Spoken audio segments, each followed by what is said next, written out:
আসসালামু আলাইকুম সুপ্রিয় দর্শক, চলে আসলাম আজকের সর্বশেষ আবহাওয়ার বড় আপডেট নিয়ে। আজ ৪ মে সোমবার রাত এবং আগামী ৫ মে মঙ্গলবার বাংলাদেশ সহ পুরো উপমহাদেশে আবহাওয়ার পরিস্থিতি ক্রমেই জটিল হয়ে উঠছে। এই মুহূর্তে দেশের বিভিন্ন অঞ্চলে সক্রিয় হয়ে উঠেছে নিম্নচাপ, কালবৈশাখী ঝড়, বজ্রসহ বৃষ্টি এবং ভারী মেঘমালা। আবহাওয়া দপ্তরের সর্বশেষ আপডেট অনুযায়ী মে মাসের শুরুতেই বঙ্গোপসাগরে আবারও একটি নিম্নচাপ তৈরি হওয়ার প্রবল সম্ভাবনা দেখা যাচ্ছে, যা পরবর্তীতে শক্তি সঞ্চয় করে ঘূর্ণিঝড়ে রূপ নিতে পারে। দর্শক, সবচেয়ে গুরুত্বপূর্ণ বিষয় হচ্ছে আগামী ৯ থেকে ১১ মে এর মধ্যে বঙ্গোপসাগরে একটি আবহাওয়াগত সিস্টেম তৈরি হতে পারে। এটি প্রথমে নিম্নচাপ, পরে গভীর নিম্নচাপ হয়ে ঘূর্ণিঝড়ে পরিণত হওয়ার আশঙ্কা রয়েছে। তবে বিভিন্ন আন্তর্জাতিক আবহাওয়া মডেলের মধ্যে মতভেদ দেখা যাচ্ছে। কিছু মডেল বলছে ১২ মে নাগাদ পরিস্থিতি কিছুটা স্বাভাবিক থাকতে পারে, আবার অন্য মডেলগুলো ইঙ্গিত দিচ্ছে ১৫ মে এর মধ্যে শক্তিশালী সিস্টেম তৈরি হতে পারে। তাই এখনই নিশ্চিতভাবে কিছু বলা না গেলেও পরিস্থিতি খুবই গুরুত্বের সাথে পর্যবেক্ষণ করা হচ্ছে। এদিকে বর্তমানে দেশের উপর সক্রিয় রয়েছে বৃষ্টিবলয়, যার প্রভাবে ঢাকা, খুলনা, বরিশাল, রাজশাহী ও ময়মনসিংহ বিভাগের বিভিন্ন জেলায় বিক্ষিপ্ত আকারে বৃষ্টি এবং বজ্রসহ কালবৈশাখী ঝড় দেখা যাচ্ছে। এই বৃষ্টি আজ রাতভর অব্যাহত থাকতে পারে। বিশেষ করে আজ রাত ১২টা থেকে ভোর ৩টের মধ্যে আবহাওয়ার অবস্থা আরও খারাপ হওয়ার সম্ভাবনা রয়েছে। এই সময়ের মধ্যে রাজশাহী, রংপুর, ময়মনসিংহ, ঢাকা ও খুলনা বিভাগের একাধিক জেলায় হঠাৎ করেই তীব্র বৃষ্টি, দমকা হাওয়া এবং বজ্রপাত সহ ঝড় আঘাত হানতে পারে। তাই সবাইকে আগে থেকেই সতর্ক থাকার জন্য বলা হচ্ছে।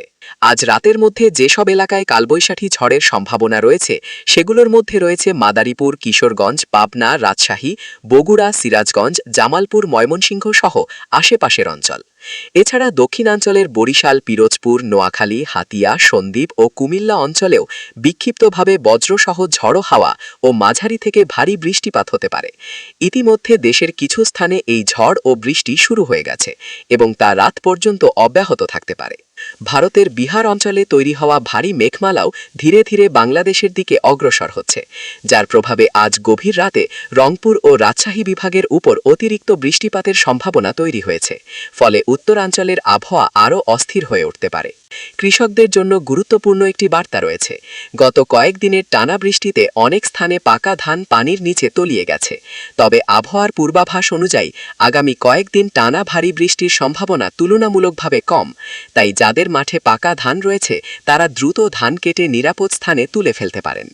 এবার জেনে নেওয়া যাক আগামী ৫ মে মঙ্গলবার সকালের আবহাওয়া কেমন থাকতে পারে। সকালবেলার দিকে খুলনা ও বরিশাল বিভাগের আকাশ আংশিক মেঘলা থেকে মেঘাচ্ছন্ন থাকতে পারে।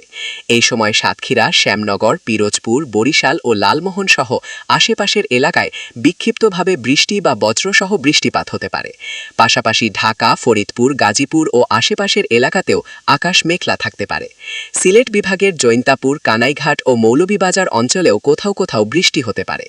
সকাল ৯টার পর আবহাওয়ার কিছুটা উন্নতি হতে পারে এবং পরিস্থিতি সাময়িকভাবে স্বাভাবিক হয়ে আসতে পারে। তবে এই স্বাভাবিক অবস্থা বেশিক্ষণ স্থায়ী হবে না। সকাল ১০টার পর ভারতের পশ্চিমবঙ্গ অঞ্চলে আবারও বৃষ্টি ও কালবৈশাখী ঝড় শুরু হওয়ার সম্ভাবনা রয়েছে, যা ধীরে ধীরে বিস্তার লাভ করে দুপুর ১টা থেকে বিকেল ৩টের মধ্যে তীব্র আকার ধারণ করতে পারে। এই সময় পশ্চিমবঙ্গের পাশাপাশি বাংলাদেশের দক্ষিণ পশ্চিমাঞ্চলেও এর প্রভাব পড়তে পারে। বিকেল ৩টে থেকে ৬টার মধ্যে খুলনা, সাতক্ষীরা, বরিশাল, মাদারীপুর ও চুয়াডাঙ্গা অঞ্চলে আবারও বৃষ্টি বাড়তে পারে।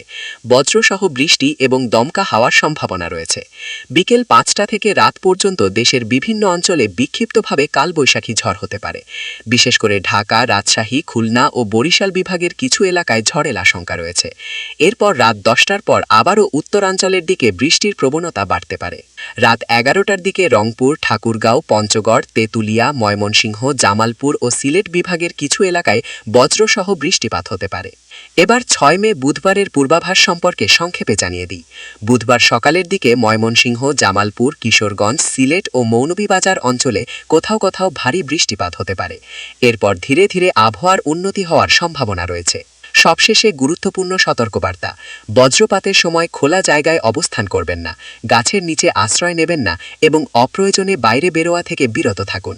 নদী বা জলাশয়ে অবস্থান করা থেকে বিরত থাকুন এবং বৈদ্যুতিক সংযোগ ব্যবহারে সতর্ক থাকুন।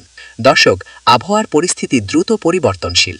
বিশেষ করে বঙ্গোপসাগরে সম্ভাব্য ঘূর্ণিঝড়ের বিষয়টি অত্যন্ত গুরুত্বের সাথে পর্যবেক্ষণ করা হচ্ছে।